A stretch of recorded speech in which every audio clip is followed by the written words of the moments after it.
Hello दोस्तों, स्वागत है आप सभी लोगों का। दोस्तों, आज से हम एम लक्ष्मीकांत की बुक को शुरू करने वाले हैं। एम लक्ष्मीकांत की इंडियन पॉलिटी को शुरू करने वाले हैं, ठीक। और इसमें सबसे पहले हम ऐतिहासिक पृष्ठभूमि को देखेंगे, ठीक।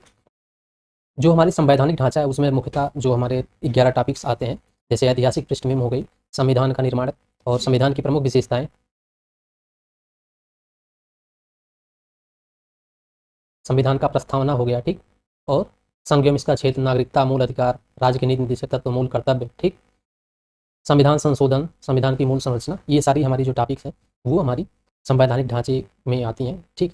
एक प्रकार से इन्हीं से यही मुख्य इसी इन्हीं में जो हमारा पहला टॉपिक है ऐतिहासिक पृष्ठभूमि, वहीं से हम ये हमारा भारतीय संविधान शुरू होता है। ऐतिहासिक पृष्ठभूमि में मुख्यतः हम वही ये देखते हैं कि किस तरीके से जब अंग्रेज़ों ने ही अपने रेगुलेटिंग एक्ट्स वाले रेगुलेशन मतलब भारत में अपना अधिकार शुरू किया और उसमें एक एक से नए नए रूल्स लेकर के आए, तो उस तरीके से किस तरीके से उसमें हमारी जो भारतीय संविधान है उसका विकास हुआ, किस उसके जो चरण हैं धीरे धीरे किस तरीके से विकास हुआ, ठीक।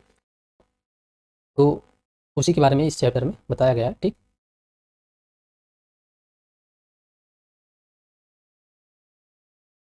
तो यहाँ देखा जाए, भारत में जो ब्रिटिश ईस्ट इंडिया कंपनी थी वो लगभग 1600 ईस्वी में, मतलब 1600 ईस्वी में हमारी British east India company Bharat में व्यापार करने आती है, ठीक। महारानी एलिजाबेथ प्रथम ने चार्टर के द्वारा उन्हें भारत में जो व्यापार करने का एक विस्तृत अधिकार प्रदान किया था। ईस्ट इंडिया कंपनी को एलिजाबेथ प्रथम के द्वारा भारत में व्यापार करने, यानी कि पूर्वी क्षेत्र में उनको व्यापार करने का एक अधिकार प्राप्त था, ठीक। कंपनी को जो भी अब तक सिर्फ मतलब जो अभी व्यापारिक कार्य के लिए यहाँ भारत में आई थी, उसने 1765 ईस्वी में बंगाल, बिहार और उड़ीसा की दीवानी भी, यानी कि राजस्व एवं दीवानी न्याय का अधिकार है, ठीक, उसको भी प्राप्त कर लिया था।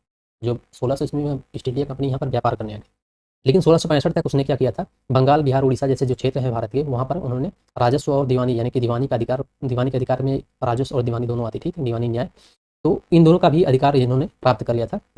इसके तहत भारत के जो हमारी क्षेत्रीय शक्ति थी उसकी भारत में अंग्रेजों की जो हमारी क्षेत्रीय शक्ति थी उसका प्रक्रिया प्रारंभ हुआ, यानी कि वो एक तरीके से यहाँ पर इस्टेब्लिश होने लगे, अपना अधिकार स्थापित करना शुरू कर दिया, ठीक। 1858 ईस्वी में जब सिपाही विद्रोह हुआ, उसके परिणाम स्वरूप ब्रिटिश ताज ने भारत के शासन का जो उत्तरदायित्व था वो अपने हाथों में ले लिया। 1857 की क्रांति के बारे में आप लोग जानते होंगे, वह एक बहुत बड़ी क्रांति थी और हमारी भारत की जो प्रथम स्वाधीनता संग्राम था, ठीक। तो इस तरीके से जब 1857 का विरोध हुआ, तो उसके बाद जो ब्रिटिश था, यानी कि ब्रिटिश की जो महारानी थी, वहाँ उन्होंने जो भारत का जो शासन करने का उत्तरदायित्व था उसको अपने हाथों में ले लिया, ठीक। 15 अगस्त 1947 में जब भारत की स्वतंत्रता प्राप्ति हुई, तब तक ये तो ब्रिटिश ताज का शासन तब तक चलता रहा था, ठीक। तब तक भारत पर ब्रिटिश ताज का शासन चलता रहा, ठीक। स्वतंत्रता मिलने के साथ ही भारत को एक संविधान की जरूरत पड़ी, ठीक। जब भारत स्वतंत्र हो गया तो उसके पास खुद की संविधान होनी चाहिए थी। देश के रेगुलेशन को चलाने के लिए, भारत में रूल और रेगुलेशन को चलाने के लिए भारतीय को एक संविधान की जरूरत थी, ठीक। 1946 में हमारे देश में एक संविधान सभा की गठन होती है और 26 जनवरी 1950 तक हमारा संविधान बनकर के, यानी कि अस्तित्व में आ जाता है, लागू हो जाता है, ठीक।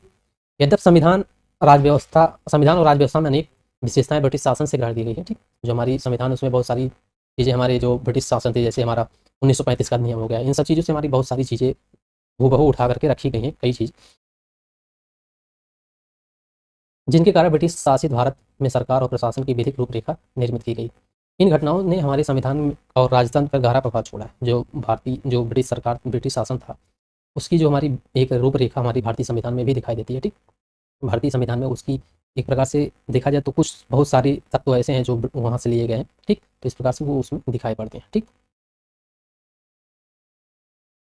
जो हमारी रूल और रेगुलेशंस हमारे ब्रिटिश शासन से ली गई हैं, उन सब चीज़ों के बारे में किस तरीके से उनका डेवलपमेंट हुआ था, तो उसको हम अगर देखें तो पहले कंपनी का शासन था, फिर ताज का शासन हुआ। तो इस प्रकार से हम इसको भी दो पार्ट में डिवाइड कर सकते हैं। एक कुछ कुछ रूल्स जो हमारी आई थी कंपनी के शासन में, ठीक, जो कि 1773 से 1858 तक चली थी, और बहुत सारी और नए नए संशोधन हुए, नए नए अधिनियम आए, वो हमारे सम्राट के शासनकाल में, यानी कि ताज के शासन में भी आए। तो इस तरीके से हम दो पार्ट में इसको अध्ययन करने वाले हैं। पहले हम देखेंगे कंपनी के शासन में किस तरीके से हमारा संशोधन हुआ, नियम आए, ठीक, रूल रेगुलेशन भारत में चालू किए गए, लागू किए गए। और उसके बाद हम देखेंगे कि किस तरीके से ताज के शासन में 1858 से 1947 में कौन कौन से नियम आए, ठीक, उसके बारे में देखने वाले। तो कंपनी के शासन के में हम देखें, सबसे पहले हमारा जो आता है अधिनियम, वो हमारा क्या है, 1773 का रेगुलेटिंग एक्ट। 1773 में रेगुलेटिंग एक्ट आता है। इस अधिनियम का हमारे भारत में जो है अत्यधिक संवैधानिक महत्व था। क्यों? भारत में ईस्ट इंडिया कंपनी के कार्य को नियमित और नियंत्रित करने की दिशा में ब्रिटिश सरकार द्वारा ये उठाया गया, ये हमारा पहला कदम। ठीक, जो ब्रिटिश सरकार ने भारत में ईस्ट इंडिया कंपनी जो था उसको नियमित और नियंत्रित करने की दिशा में भारत जो ब्रिटिश सरकार द्वारा उठाया गया पहला कदम था, वो हमारा था 1773 का रेगुलेटिंग एक्ट। ठीक, 1773 के रेगुलेटिंग एक्ट में अगर हम देखें तो इसके द्वारा जो हमारी पहली बार प्रशासनिक और राजनीतिक कार्यों को मान्यता मिली, जो हमारे प्रशासनिक कार्य थे उनको और राजनीतिक कार्य थे उनको मान्यता मिली। इसके तहत ही भारत में जो केंद्रीय प्रशासन का जो है नींव पड़ा, जो भारत में केंद्रीय प्रशासन का नींव पड़ा वो इसी 1773 के रेगुलेटिंग एक्ट के द्वारा पड़ा। ठीक, इस अधिनियम की जो प्रमुख विशेषताएं थी वो हम देख लेते हैं। इस अधिनियम द्वारा बंगाल के गवर्नर जनरल को क्या बना दिया गया, बंगाल के गवर्नर को गवर्नर जनरल का पद दे दिया गया। यानी कि पहले बंगाल के गवर्नर होते थे उनको अब क्या बना दिया गया, गवर्नर जनरल। बंगाल का क्या बना दिया गया, गवर्नर जनरल बना दिया गया। और उसकी सहायता के लिए 4 सदस्यीय कार्यकारी परिषद का भी गठन किया गया। ठीक, और इस पहले भारत के गवर्नर जनरल कौन हो जाएंगे, लॉर्ड वारेन हेस्टिंग। भारत का जो पहला गवर्नर जनरल हो जाएगा वो हमारा कौन हो जाएगा, लॉर्ड वारेन हेस्टिंग। ये भारत का पहला, क्योंकि बंगाल का पहला गवर्नर जनरल बना। ठीक, भारत नहीं, बंगाल का पहला गवर्नर जनरल। ठीक, इसके द्वारा जो मद्रास और मुंबई के गवर्नर थे उनको बंगाल के गवर्नर जनरल के अधीन कर दिया गया। जो हमारी बंबई और मद्रास के जो गवर्नर थे उनको अब इस समय क्या कर दिया गया, 1773 के रेगुलेटिंग एक्ट के तहत उनको बंगाल के गवर्नर जनरल के अधीन कर दिया गया। जबकि पहले सभी प्रेसिडेंसियों के गवर्नर एक दूसरे से अलग थे। पहले जो मद्रास के गवर्नर अलग थे, मुंबई के गवर्नर अलग थे, बंगाल के गवर्नर अलग थे। लेकिन अब गवर्नर जनरल बना दिए जाने के बाद बंगाल के गवर्नर को मद्रास और मुंबई के जो गवर्नर थे उनको उनके अधीन कर दिया गया। इस अधिनियम के द्वारा एक और बड़ा काम किया गया जो कि है हमारा 1774 ईस्वी में कलकत्ता में एक उच्चतम न्यायालय की स्थापना की गई और उसमें एक मुख्य न्यायाधीश और 3 अन्य न्यायाधीशों का नियुक्ति किया गया। ठीक, ये हमारा एक बड़ा कदम था इस 1773 के का। इसके तहत कंपनी के कर्मचारी को निजी व्यापार करने और भारत के लोगों से उपहार या रिश्वत लेने का जो व्यवस्था था उस पर प्रतिबंध लगा दिया गया। ठीक, कंपनी के कर्मचारियों को निजी व्यापार करने और लोगों से उपहार या रिश्वत लेने को प्रतिबंधित कर दिया गया। ये भी हमारा ये इसका विशेषता है। ठीक, इस अधिनियम के द्वारा एक और चीज़ किया गया जो कि हमारा ब्रिटिश सरकार कोर्ट ऑफ डायरेक्टर्स के माध्यम से कंपनी के पर जो है नियंत्रण को सशक्त कर लिया। यानी कि अब कोर्ट ऑफ डायरेक्टर्स की गठन हो गई 1773 के रेगुलेटिंग एक्ट के तहत और वो हमारी कंपनी के जो हमारी कंपनी थी उस पर क्या कर गई, एक सशक्त नियंत्रण स्थापित हो गई हमारे ब्रिटिश सरकार। ठीक, ब्रिटिश सरकार की जो है हमारी कंपनी पर इस प्रकार से नियंत्रण स्थापित होती है। ठीक, इसने भारत में इसके राजस्व, नागरिक और सैन्य मामलों की जानकारी ब्रिटिश सरकार को देना आवश्यक कर दिया। क्या कर दिया, अब जो कोर्ट ऑफ डायरेक्टर्स के तहत यानी कोर्ट ऑफ डायरेक्टर्स जो होते थे वो हमारे भारत में जो हमारी राजस्व एवं नागरिक या सैन्य मामले होते हैं उसकी जानकारी ब्रिटिश सरकार को दिया कर देते यानी कि देना आवश्यक कर दिया गया। ठीक, इसके बाद हमारी आती है 1781 का अधिनियम जो कि 1773 का जो रेगुलेटिंग एक्ट आया था उसमें कुछ संशोधन किया गया इस 1781 के अधिनियम से, इसलिए 1781 का संशोधन अधिनियम इसको कहते हैं। तो 1773 की जो हमारी खामियां थी उसको ठीक करने के लिए हमारे ब्रिटिश संसद ने अमेंडमेंट एक्ट ऑफ 1781 को पारित किया। ठीक, अमेंडमेंट एक्ट ऑफ 1781 को पारित किया हमारे ब्रिटिश संसद ने। किस लिए, क्यों जो 1773 के रेगुलेटिंग एक्ट में जो थोड़ी बहुत कमी रह गई थी उसको खत्म करने के लिए, जिसे बंदोबस्त कानून के नाम से भी जाना था क्योंकि ये सुधार करने के लिए आया था, तो इसलिए इसको बंदोबस्त एक्ट ऑफ सेटलमेंट भी कहा जाता है। इसकी विशेषताएं थी कि इस कानून के द्वारा जो गवर्नर जनरल तथा काउंसिल को सर्वोच्च न्यायालय के क्षेत्राधिकार से बरी एवं मुक्त कर दिया गया। जो हमारे गवर्नर जनरल थे और काउंसिल था उसको क्या कर दिया गया, सर्वोच्च न्यायालय के क्षेत्राधिकार से बरी कर दिया गया। यानी कि गवर्नर जनरल और काउंसिल पर न्यायालय के थ्रू कुछ भी किया नहीं जा सकता, वो उससे स्वतंत्र थे। ठीक, उनके ऐसे कृत्यों के लिए जो उन्हें पद धारण के अधिकार से किए गए थे। ठीक, उसी प्रकार कंपनी के सेवकों को भी कार्य के दौरान की गई कार्यवाही के लिए सर्वोच्च न्यायालय के क्षेत्राधिकार से मुक्त कर दिया गया। जो कंपनी के सेवक थे यानी कि कंपनी के जो कर्मचारी थे उनको भी अगर वो कार्य के दौरान कोई भी ऐसा काम करते हैं जो जिससे उनको न्यायालय में जाना पड़े तो वो उससे मुक्त थे, यानी कि उनको उसके लिए कोई भी दंड प्रावधान नहीं था। ठीक, इस कानून में जो राजस्व संबंधी मामले थे या राजस्व वसूली से जुड़े मामले थे उसको भी सर्वोच्च न्यायालय के क्षेत्र का अधिकार से बाहर कर दिया गया। राजस्व वसूली हो, ठीक, या राजस्व संबंधी जो मामले होते थे उनको भी हमारा सर्वोच्च न्यायालय के क्षेत्राधिकार से बाहर कर दिया गया। ठीक, यानी कि एक प्रकार से कंपनी क्या कर रही है कि जो हमारी ऐसी चीज़ें थी जो जिससे रूल और रेगुलेशन एक प्रकार से होती थी वो हमारी उन सब चीज़ों को, जैसे अगर कंपनी के जो अधिकारी थे वो भारतीयों पर कहर मतलब ढाते थे यानी कि उनको परेशान करते थे, तो उन सब चीज़ एक प्रकार से वो बात बोल करके कि ये कंपनी के तहत मामला था, उन सब चीज़ से ये लोग बच सकते थे। ये सारी चीज़ें यहाँ पर व्यवस्था की जा रही है एक प्रकार से। इस कानून में एक चीज़ और है, कलकत्ता के सभी निवासियों को सर्वोच्च न्यायालय के अधिकार के अंतर्गत कर दिया गया। ठीक, और इसमें यह व्यवस्था बनाई गई कि न्यायालय हिंदू के निजी कानूनों के हिसाब से हिंदू और मुसलमानों के निजी कानून के हिसाब से मुसलमानों के बाद यह मामले तय करेंगे। यानी कि जो हमारे हिंदू और मुस्लिम के जो कानून थे उसके हिसाब से क्या हुआ, मामलों को तय करेंगे, ये चीज़ कर दिया गया। और कलकत्ता के सभी निवासों को क्या कर दिया गया, सर्वोच्च न्यायालय के क्षेत्राधिकार के अंतर्गत कर दिया गया। ठीक, चौथी विशेषता हमारी थी इस कानून की व्यवस्था यह थी कि जो प्रांतीय न्यायालय की अपील गवर्नर जनरल के इन काउंसिल के यहाँ दायर हो, ना कि सर्वोच्च न्यायालय की। जो हमारे प्रांतीय न्यायालय थे वो की जो अपील थी वो गवर्नर जनरल काउंसिल में दायर होता था, सर्वोच्च न्यायालय में नहीं होता था। ये व्यवस्था चौथी कर दी गई इसमें। पांचवी थी इस कानून के द्वारा क्या कर दिया गया, गवर्नर जनरल इन काउंसिल को प्रांतीय न्यायालयों एवं काउंसिलिंग के लिए नियम या विनियमन बनाने के लिए भी अधिकृत कर दिया गया। तो गवर्नर जनरल जो परिषद थी, ठीक, उस वो हमारी न्यायालय या फिर काउंसिल जो थे उन पर हमारा कानून या नियम विनियमन बना सकता था। ये भी हमारा क्या इस अमेंडमेंट के थ्रू कर दिया गया। ठीक, फिर हमारी क्या आ जाती है 1786 का नियम। तो यहाँ पर हमने दो देख लिया, 1773 और 1784। अब 1786 का जो हमारा अधिनियम है, ठीक, ये एक्ट है, इसके द्वारा क्या हुआ, 1786 में लॉर्ड कॉर्नवालिस को बंगाल का गवर्नर जनरल नियुक्त किया गया। ठीक, और उसने यह पद स्वीकार करने की दो शर्तें, मतलब जब उस गवर्नर जनरल नियुक्त किया कॉर्नवालिस को तो उसने दो शर्तें रखी। पहला क्या, उसे विशेष मामलों में अपनी काउंसिल के निर्णयों को अधिभावी करने अथवा न मानने का अधिकार हो। ठीक, तो इसमें क्या कर दिया गया, जो गवर्नर जनरल होता था वो अब काउंसिल के निर्णयों को मानने और न मानने के लिए मतलब मजबूर नहीं था, वो उसको मान भी सकता था या फिर उसको ठुकरा भी सकता था। ठीक, और उसने एक चीज़ और मांगी कि हम उसको सेनापति या कमांडर इन चीफ का भी पद दिया जाए। ठीक, तो उपरोक्त शर्तों को 1786 के कानून के प्रावधान में के रूप में जोड़ा गया। तो एक्ट ऑफ, ये जो हमारी 1786 की एक्ट थी उसके द्वारा कॉर्नवालिस की जो ये दो मांगे थी कि उसे काउंसिल के निर्णय को मानने के लिए मजबूर न किया जाए, यानी कि वो उसको ठुकरा भी सकता था, मानने के लिए मजबूर नहीं था, और दूसरा कि उसे सेनापति और कमांडर ऑफ चीफ भी बना दिया गया। तो इन दोनों चीज़ों को इस प्रावधान में जोड़ दिया गया। ठीक, फिर आती है हमारी 1793 की एक्ट, चार्टर एक्ट। ठीक, इसके तहत हमारा क्या होती है, इसकी जो विशेषताएं थी, इसने कॉर्नवालिस को दी गई जो काउंसिल के निर्णयों के ऊपर अभिभावी शक्ति को भविष्य के लिए सभी गवर्नर जनरल एवं प्रेसिडेंसियों तक विस्तारित कर दिया गया। जो कॉर्नवालिस से जो मांगे की थी उसको अब क्या कर दिया गया, उसको परमानेंट कर दिया गया, यानी कि कोई भी गवर्नर जनरल हो वो काउंसिल के जो हमारी निर्णय होगी, अभिभावी निर्णय होगी, उसको हमारा वो मानने से इनकार भी कर सकता है, और वो वही हमारा क्या हो जाएगा, सेनापति व कमांडर इन चीफ होगा। ठीक, ये दोनों चीज़ें हमारी इसके द्वारा यहाँ से क्या कर दिया गया, विस्तारित कर दिया गया, यानी कि फिक्स कर दिया गया। ठीक,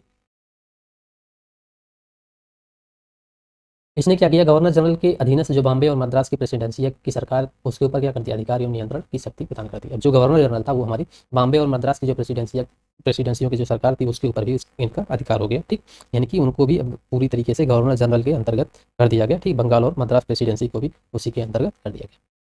इसने भारत पर व्यापार करने का एक अधिकार को, जो हमारी जो भारत पर कंपनी की एक अधिकार थी व्यापार करने की, उसको 20 साल के लिए, 20 वर्ष की अवधि के लिए और बढ़ा दिया गया। ठीक, इस अधिनियम के तहत कौन सी अधिनियम हमारी 1793 का जो हमारा चार्टर एक्ट आया, इसके तहत जो हमारी कंपनी की जो शासन थी, वैसे चार्टर एक्ट का देखा जाए तो चार्टर एक्ट जब भी आएगा तो हमारी क्या करेगी, वो कंपनी के अधिकार क्षेत्र को, यानी कि उसकी जो अवधि होगी उसको बढ़ाएगी। ठीक, इसने कमांडर इन चीफ के गवर्नर जनरल काउंसिल के सदस्य होने की अनिवार्यता को समाप्त कर दिया गया। जो हमारे कमांडर इन चीफ होते थे वो गवर्नर जनरल काउंसिल के सदस्य हों, ये जरूरी थी पहले, अब क्या कर दिया गया, उसको समाप्त कर दिया गया कि वो अगर कमांडर इन चीफ जो गवर्नर जनरल काउंसिल के सदस्य ना हो तब भी कमांडर इन चीफ के पद पर रखते थे, बशर्ते उसको उसी रूप में नियुक्त किया गया हो। ठीक, इसने व्यवस्था दी कि बोर्ड ऑफ कंट्रोल के सदस्यों तथा उनके कर्मचारियों को भारतीय राजस्व से ही भुगतान किया जाए। इस अधिनियम के द्वारा एक चीज़ और कर दिया गया कि जो हमारे उस बोर्ड ऑफ काउंसिल के कर्मचारी, जो बोर्ड ऑफ काउंसिल के कर्मचारी होते थे या बोर्ड ऑफ कंट्रोल के कर्मचारी होते थे, उनकी जो वेतन थी, ठीक, वो उसका भुगतान भारतीय राजस्व से ही किया जाएगा, ये व्यवस्था कर दिया।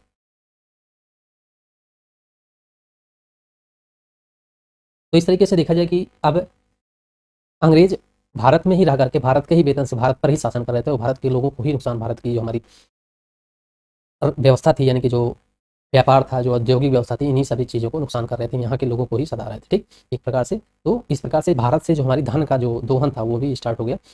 भारत से हमारी ये अब तक तो हमारे भारत से जो कच्चे माल थे इन्हीं सभी चीज़ों को लेकर के जाते थे, लेकिन अब ये भारत से ही वेतन लेते थे, तो यानी कि भारत का जो पैसा था वो हमारा क्या विदेश जाना शुरू कर दिया, यानी इनके थ्रू हमारा यहाँ से पैसा लेकर के ना वेतन भी यहीं से लेते थे, यहीं पर शासन करते। तो एक प्रकार से भारत की जो धन थी उसको एक और माध्यम मिल गया भारत से बाहर जाने का। ठीक, चार्टर कानून हमारा क्या हो गया, 1813 का जो चार्टर एक्ट है उसको देखते हैं।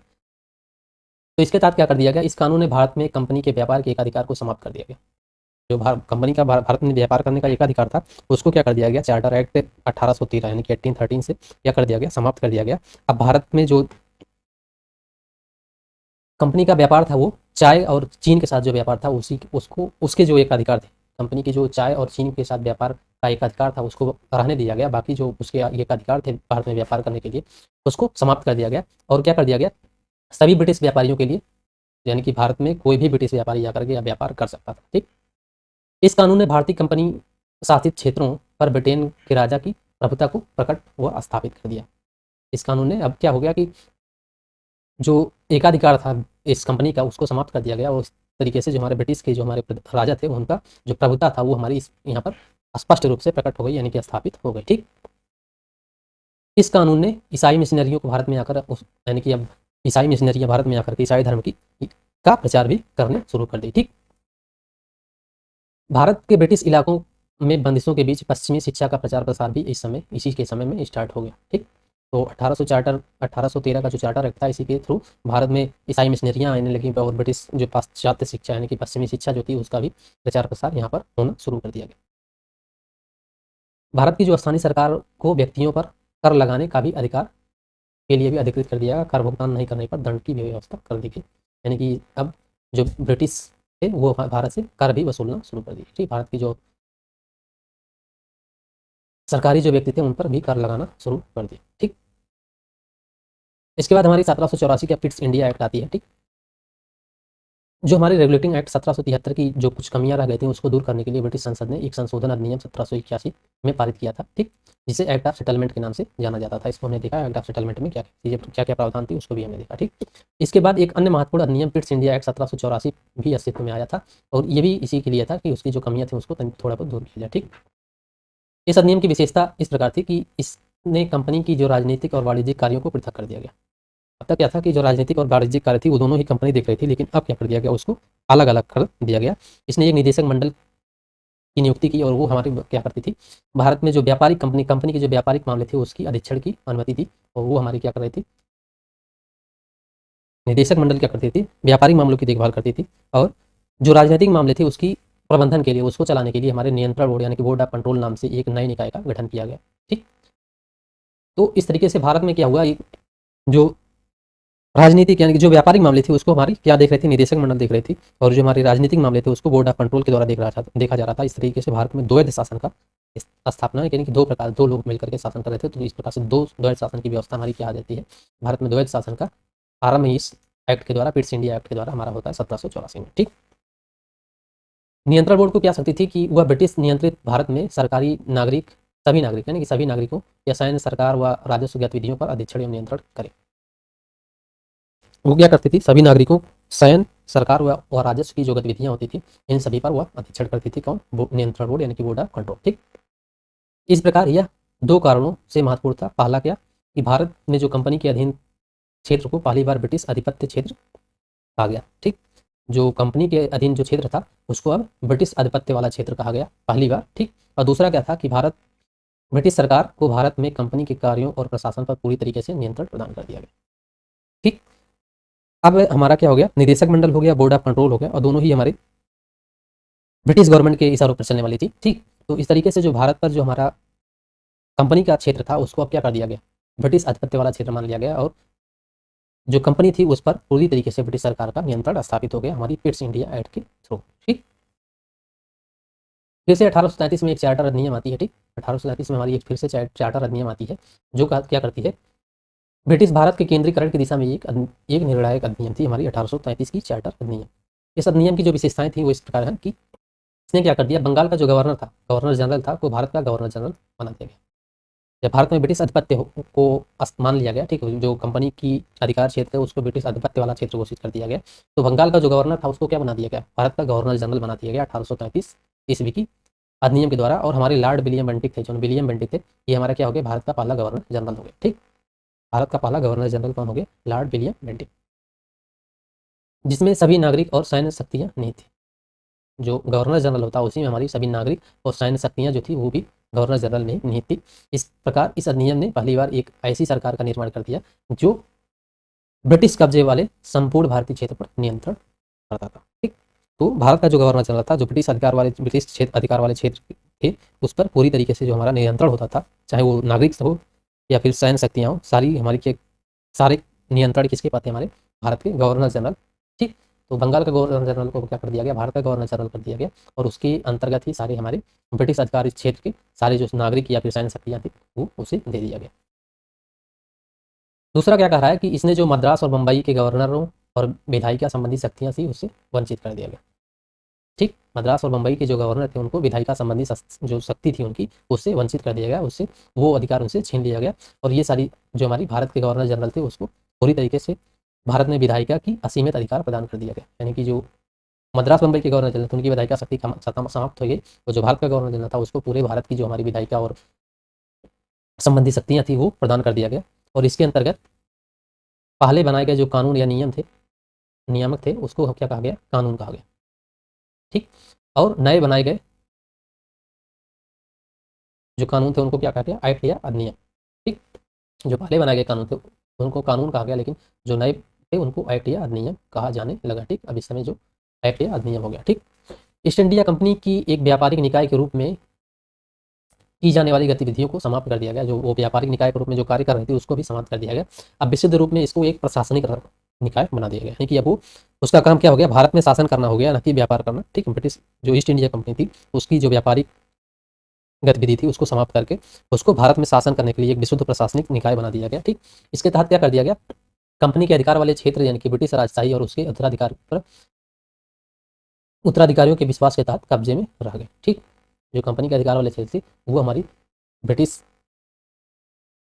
राजशाही या उसके उत्तराधिकारियों के विश्वास के तहत कब्जे में ही रह गए, नहीं तो वो अलग स्वतंत्र हो सकते थे। ठीक, चौथा कह रहा है, चार्टर एक्ट 1835 ने सिविल सेवकों के चयन के लिए एक खुली प्रतियोगिता का आयोजन करना शुरू करने का प्रयास किया। इसमें कहा गया कि जो भारतीय थे, उसको किसी भी पद के लिए कार्यालय, रोजगार या हासिल करने से वंचित नहीं किया जाएगा। ठीक, हालांकि बोर्ड ऑफ डायरेक्टर्स के विरोध के कारण इस प्रावधान को समाप्त कर दिया गया। जो बोर्ड ऑफ डायरेक्टर्स थे, वो सभी अंग्रेज ही थे, तो उनके विरोध के कारण इसको समाप्त कर दिया गया। लेकिन इसमें कहा गया था कि जो भारतीय थे, उनको किसी भी पद या कार्यालय या रोजगार हासिल करने के लिए वंचित नहीं किया जाएगा।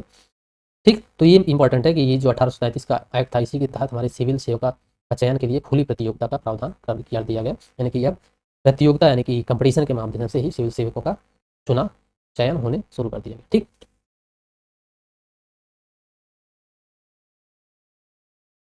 फिर 1837 के बाद हमारा 1853 में एक चार्टर एक्ट आता है। ठीक, क्या आता है? 1853 में एक चार्टर एक्ट आता है। तो जब भी चार्टर एक्ट आएगा, तो क्या हमने बताया कि कंपनी की जो हमारी अवधि थी, उसको बढ़ाया जाता है। ठीक, तो हर 20-20 साल पे आया है। ठीक, 1793 और से 1853 के दौरान ब्रिटिश संसद द्वारा पारित किए गए चार्टर अधिनियमों की श्रृंखला का यह अंतिम अधिनियम था। ये हमारी 1853 की जो चार्टर एक्ट थी, ये हमारी अब तक पारित किए गए जो भी चार्टर थे, उनकी सबसे अंतिम श्रृंखला, यानी कि इसके बाद कोई भी चार्टर एक्ट नहीं आएगा। ठीक, कोई भी चार्टर अधिनियम नहीं आएगा। संवैधानिक विकास के दृष्टि से यह अधिनियम बहुत ही महत्वपूर्ण अधिनियम माना जाता है, और इस अधिनियम की जो विशेषताएं वो इस प्रकार से हैं। इसने क्या कर दिया? पहली बार गवर्नर जनरल की परिषद के विधायी एवं प्रशासनिक कार्यों को अलग कर दिया गया। यानी अब जो विधायी शक्तियाँ थी और प्रशासनिक कार्य थे, इनको अलग अलग कर दिया गया। इसके तहत परिषद में 6 नए पार्षद और जोड़े गए, यानी कि जो परिषद था, उसमें अब 6 और नए सदस्य आ गए। ठीक, जिन्हें विधान पार्षद कहा गया। ठीक, क्या हो गया? 6 नए पार्षद आ गए, इन्हें विधान पार्षद कहा गया। ठीक, दूसरे शब्दों में, इसने गवर्नर जनरल के लिए नई विधान परिषद का गठन किया। जो गवर्नर जनरल था, उनके लिए एक नई विधान परिषद का गठन इस अधिनियम के तहत हो जाता है, जिसे भारतीय विधान परिषद कहा गया है। भारत का जो केंद्रीय विधान परिषद था, इसके तहत गठन हुआ उसका।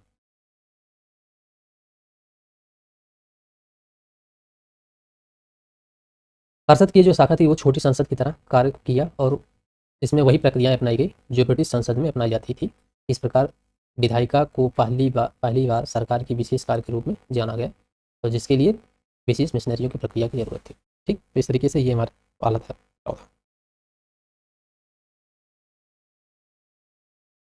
इसी अधिनियम के द्वारा क्या कर दिया? सिविल सेवा परीक्षाओं के लिए क्या खुली भर्ती प्रतियोगिता का आरंभ कर दिया गया। ठीक, अब खुली भर्ती प्रतियोगिता का आरंभ कर दिया गया, और इसमें क्या कर दिया गया? ये प्रावधान किया गया कि जो सिविल सेवा है, वो भारतीय नागरिकों के लिए भी खोल दिया गया, और इसी में हमारे 1854 ईस्वी में जो भारतीय सिविल सेवा के संबंध में मैकाले समिति की नियुक्ति की गई। ठीक, 1854 में मैकाले सीमित की नियुक्ति की गई और उससे और क्या कर दिया गया, भारतीयों के लिए भी हमारी ये जो सिविल सेवा परीक्षा थी उसको खोला गया। ठीक,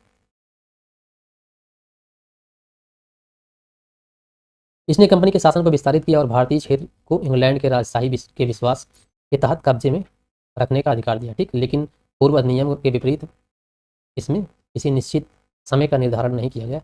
इससे स्पष्ट था कि संसद द्वारा कंपनी के शासन की किसी भी समय समाप्त किया जा सकता था। ये जो अधिनियम थे 1853 का, ठीक, 1853 का जो हमारा अधिनियम है, इसमें क्या कर दिया गया, हर बार कंपनी का 20 साल के लिए अवधि बढ़ाया जाता था, इसमें कोई भी निश्चित समय निर्धारित नहीं किया गया। ठीक, तो इससे यह स्पष्ट था कि कंपनी का जो शासन है वो कभी भी हमारी जो ब्रिटिश गवर्नमेंट थी वो अपने हाथों में ले सकती थी, पूरी तरीके से समाप्त कर सकती थी। ठीक, इसने प्रथम बार भारतीय केंद्रीय विधान परिषद में स्थानीय प्रतिनिधित्व समाप्त प्रारंभ की और गवर्नर जनरल परिषद में 6 नए सदस्यों और 4 चुनाव बंगाल, मद्रास, बम्बई और आगरा के स्थानीय सरकारों द्वारा किया जाना था। तो इसमें क्या कर दिया गया, जो हमारे 6 नए सदस्य गवर्नर जनरल परिषद में आए थे उनमें से 4 का चुनाव हुआ और वो कहाँ से हुआ, बंगाल, मद्रास, बम्बई और आगरा की जो स्थानीय प्रांतीय सरकार थी उनके द्वारा किया गया। ठीक, इसके तहत तो यहाँ से हमारा क्या हो जाता है, इसके बाद 1857 में हमारी प्रथम स्वाधीनता संग्राम होती है। ठीक, 1857 में जो हमारे भारत में विद्रोह हुआ था वो होता है। उसके बाद हमारी जो ब्रिटिश गवर्नमेंट थी वो पूरी तरीके से समझ जाती है कि अब भारत में ब्रिटिश का यानी कि ईस्ट इंडिया कंपनी का शासन नहीं चल सकता है, तो इसको पूरी तरीके से अपने कब्जे में ले लेती है। ठीक, और अब से ताज का शासन शुरू हो जाता है। ठीक, तो ताज के शासन में 1858 से 1947 तक चलता है, यानी कि ब्रिटिश गवर्नमेंट की जो प्रत्यक्ष रूप से शासन था वो हमारा 1858 से शुरू होकर के 1947 तक, जब तक भारत स्वतंत्र नहीं हो जाता तब तक चलता है। तो ताज के शासन के बारे में जो यानी कि ताज के शासन में जो अधिनियम पारित हुए उसके बारे में हम नेक्स्ट लेक्चर में देखने वाले हैं। आज के लेक्चर को यहीं पर समाप्त करेंगे और आप लोगों को जो कुछ भी समझ में नहीं आया होगा यानी कि जो आपको डाउट्स क्लियर नहीं हुए होंगे, ठीक, उसको आप कमेंट सेक्शन से पूछ सकते हैं। बाकी हमारा ये इंडियन पॉलिटी की जो हमारी लेक्चर चल रही है एम लक्ष्मीकांत की, ये रेगुलर चलती रहेगी। तो मिलते हैं नेक्स्ट लेक्चर में।